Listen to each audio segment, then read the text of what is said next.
Xenoblade Chronicles 3 is a 2022 action role-playing game developed by Monolith Soft and published by Nintendo for the Nintendo Switch. Released on July 29, 2022, it is a part of the open-world Xenoblade Chronicles franchise, itself a part of the larger Xeno series. Xenoblade Chronicles 3 depicts the respective futures of the worlds featured in Xenoblade Chronicles and Xenoblade Chronicles 2. Gameplay. Like its predecessors, Xenoblade Chronicles 3 is an action role-playing game with a large open world to explore. Unlike previous Xenoblade series entries, which limited the number of active party members to 3, the game allows for up to 7 party members to participate in battles at once, including the main party of 6 and one of several different characters that appear over the course of the story. Party members will also gain the ability to change their character class, granting them access to different abilities. Under certain conditions, specific pairs of party members, No and Mio, Lanz and Sena, and Eunie and Taion, can utilize the Interlink system to combine into an Ouroboros, a larger form with more powerful moves. Exploration. Traversing the map is a similar affair to previous Xenoblade Chronicles games, with some new features introduced. Players can now turn on a quest navigation line that will mark a line on the ground to follow if they were unsure of how to reach their destination. Fall damage returns. A long enough fall will knock out the playable character and force them to return to the nearest travel point. Battle system. Like previous games in the Xenoblade Chronicles series, the battle system occurs in real time. Unlike past entries, players have the ability to swap between characters in the middle of combat. All of the party members automatically attack with their weapons once in range.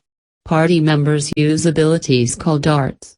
Some arts may deal bonus damage or inflict a status ailment, depending on a character's position in relation to the enemy.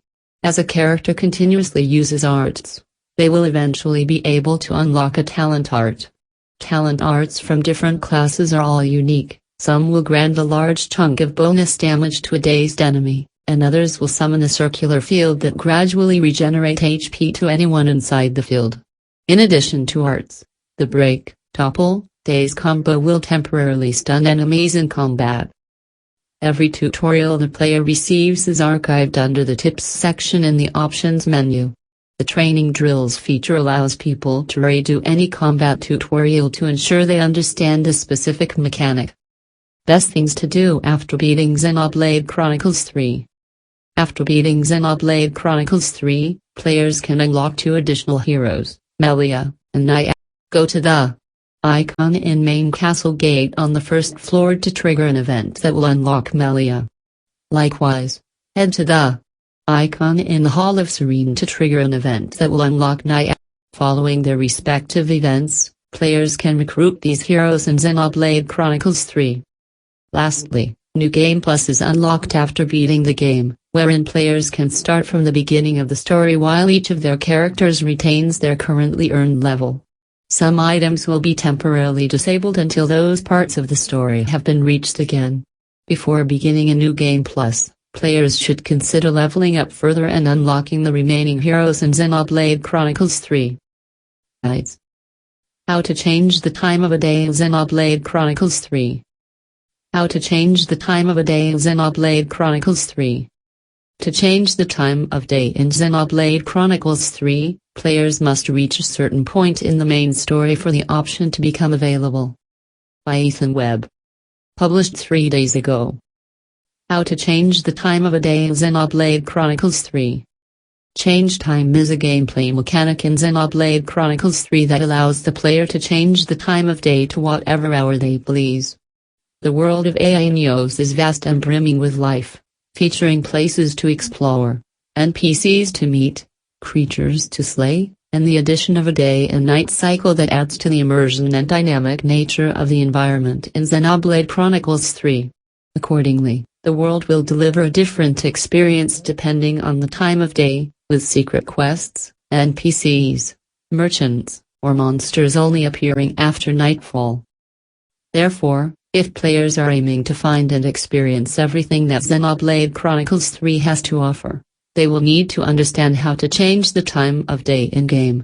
Fortunately, the procedure is straightforward and accessible, requiring no cost or extra mechanics, such as finding a camp at which to rest. However, keep in mind the option to change time in Xenoblade Chronicles 3 will only become available once players have gotten past the tutorial sequence. Like most JRPGs, the game is quite complex, meaning the tutorial stage has much to teach newcomers. Nevertheless, the feature should become accessible once players are free to explore. How to level up quickly. Some role-playing games' difficulty basically lives or dies on the current experience level of a player's party.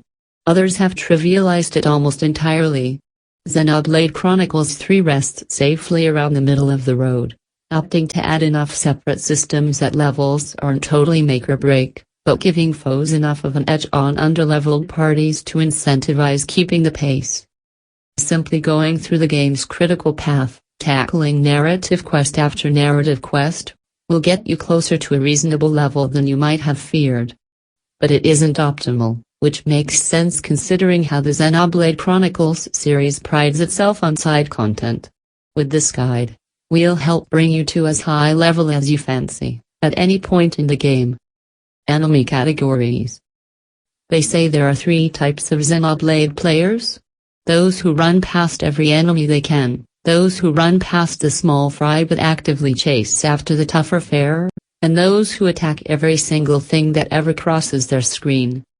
We don't recommend that third path considering Xenoblade Chronicles 3's world is more jam-packed with monsters than any prior entry in the series. Nor do we suggest the first option, you'll likely struggle against certain mandatory combat situations. It's the second path, that sacred middle path, that yields the greatest results. In Xenoblade Chronicles 3, there are 4 categories of foe: normal, lucky, elite, and unique. Normal monsters are just that. They make up the bulk of the beasties and soldierly sorts who will be roaming Aionios and non-keen on Noah's group doing the same. The art of overkill to gain levels it swiftly and efficiently. There's a lovely little system in Xenoblade Chronicles 3 called chain attacks. You will learn about them several hours into the game, and as soon as you do, you can start rolling them out to really put the pain to your enemies. Here's a primer on chain attacks, in case you're still a bit foggy on the whole thing. Once the system is unlocked, you will gradually build a chain attack gauge as your active character successfully performs certain actions, such as canceling auto attacks into arts, using the arts themselves, doing so efficiently, performing role actions, and having accessories that hasten the process. With so many ways to elevate the gauge, you will doubtless find at least a couple that work for you. Getting to that chain gauge is of the utmost importance in elite and unique battles, because this is when you earn not just a fair amount of experience points from slaying your foe. No, we're talking several hundred points in Chapter 2, and the chapterly equivalent increase as the chapters roll on by. This is where the fun begins. When an elite or unique foe, or boss, really has very little HP remaining, press plus to trigger the chain attack. Now, follow the prompts, learning the intricacies of the process to maximize how long you spend committed to this flurry of attacks from your home team. Cranking things up to 100% will get you started grinding fine thanks to those aforementioned experience bonuses. But with a little practice, you'll be batting hundreds higher. Getting into the 300% and high range will really grant a heck of an experience point boost. Score that last couple of hits on that baddie to maximize your experience gain. This entire process of accruing more experience points through successful chain attacks is called overkill, by the way. Hence our terminology. You are essentially overkilling your enemies by X% as you build up those combos. Tips: don't neglect your bonus experience. Using overkill is the heart of leveling rapidly in Xenoblade Chronicles 3, but don't forget to camp out sometimes, which technically includes stuff like colony canteen rest areas and barracks. Not only is this how you'll cook, develop equipment gems, and more, it's also how you'll spend the bonus experience you will have gained from doing various side quests and completing even more menial tasks. It may not sound like much, but if left unchecked this bonus experience can really add up. We found that nearly every time we hit up a rest spot throughout the main campaign, our party gained another level.